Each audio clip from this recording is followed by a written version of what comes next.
Hey y'all, welcome to Nat and Grace Revelations. This is Tarot Tia. This is a reading for Taurus. May or may not resonate, but I do offer personal readings. The link to the site is in the description. Taurus, Womanogamy by Ab Soul is the song that I was hearing. If I can find that on YouTube, I'll put that down at the bottom.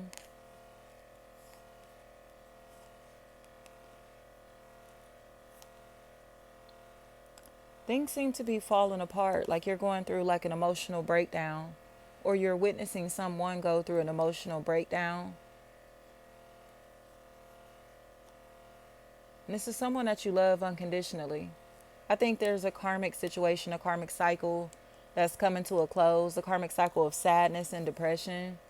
Leah, because somebody is deciding to kind of like go through a soul transformation to help them work through this emotional baggage. So they may come across as withdrawn. They may come across as if they aren't really available.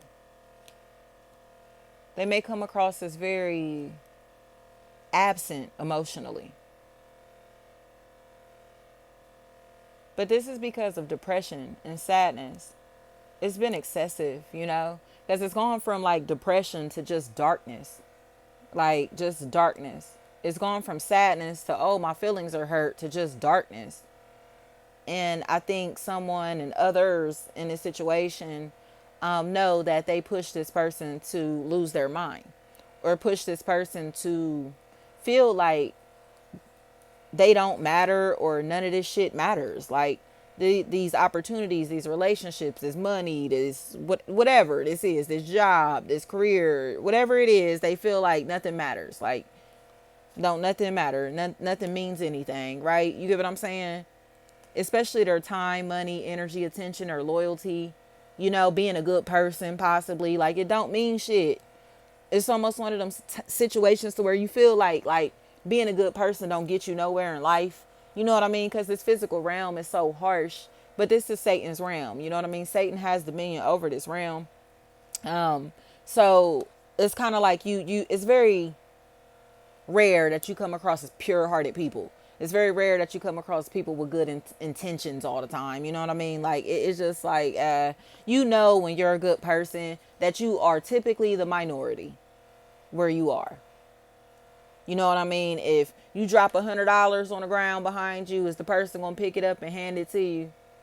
Type shit. Like, and we just don't live in a world that to where that is like expected. So it's like, if you found somebody's lost wallet with money in it or whatever, you're not going to take nothing out of it. But most people would. You know what I mean? Like, most people would. They're going to take advantage of whatever opportunities that are in front of them. They're going to take advantage of whatever people are in front of them. You get what I'm saying? And when you don't move like that, it becomes exhausting to live in this physical reality. It's almost like you just want to escape this reality because you're constantly around slimy, shady, lying, snake people, or unfriendly people, or unhappy people. It's just like, man, like, get me out of here. You know what I mean? It can bring a heaviness over you, especially when you've gone through your spiritual awakening. And that's what this feels like a dark night of the soul. So where somebody is just kind of like going through the motions, but it's because they've awakened and the people around them are still very dense. So they still care about money, hoes, cars, clothes, and bullshit, or aren't grounded morally. So it's just like, you know what I'm saying? Like, or they're not mature. They're still immature. And it's just like, I can't fuck with y'all. Like, I just cannot fuck with y'all. Like, their level of maturity is just not there. You know what I mean? The spiritual growth, the consciousness, it's just not there.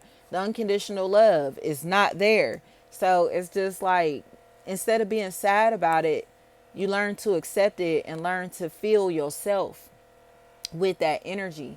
Learn to feel yourself with love. Learn that God, is the source of love, and move on with your life. Like, and enjoy life. I don't give a damn what you got to do. If you got to Want to go do things by yourself. You want to go, go to eat by yourself, go to the movies by yourself, whatever you got to do. Like, if you don't enjoy other people's company because they're low vibrational, that's just what it is. But the more time that you spend with yourself, the more that you learn to love yourself, and that time that you have with yourself, because you'll realize how valuable it is, and you'll realize how much you're growing without the attachments. But Sanders is what I'm hearing. They're a snake. They're a snake, and they're a manipulator, and they're slithering around somebody because they're so nosy and so curious about this individual and have been stalking for so long. But there were benefits to the stalking, whether they were getting paid in drugs, whether they're getting paid literally, you get what I'm saying, whether they're just getting attention out of somebody, sex out of somebody. But there were perks, possibly literal perks, that this person was getting out of this situation. And now there's a sense of shame all over these people, because it's like, what are you going to do but tell the truth that you're a stalker, that you're a weirdo? What are they going to do but tell the truth that they push this person to a place to where they don't want to fuck with their family members and friends because they're being stalked by a manipulator?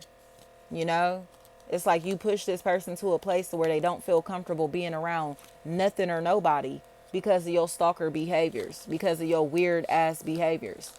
They don't feel safe around nobody because of your weird ass behaviors, or because of these weird ass family members and friends. And they just will not accept the fact that they're fucking clowns. Like, y'all all are clowns, and all of y'all are so curious about something or somebody that y'all all started stalking them, and it made them uncomfortable to the point that they don't want to talk to none of y'all, including, say, their boyfriend, girlfriend, husband, wife, baby mama, baby daddy. It's like, I don't like none of y'all. I don't want to, you feel me? Like, I'm about to break up with this nigga because the family members and friends is being fucking weirdos and stalking and harassing. Like, they gotta go. They're predatory. Like, That's why this is happening. So it's like, it's not necessarily that I don't love you, don't care about you. Your people is just too fucking nosy. Your family and friends is just too nosy or too ratchet. Like, and they think that other people about to behave ratchet like them. And I'm sorry, like, it's just like the people with class trying to hang around people that don't have class. Didn't I say that? It's like people with values mixing and mingling with people who do not have values at all. And it's no thanks. Like, I don't belong around this shit. I don't belong around this shit. So it's just, it is what it is. When this person excludes themselves from the group, the team, the family, this is why. Because these people don't have no values. They don't care about nothing or nobody but themselves and money and attention and likes and social media and validation and, you know what I mean? Corny shit. Nothing that's going to help them get closer to God. So it's like, why should you be closer to them? You want to be close to people who have absolutely no relationship with God? No thanks. No thanks.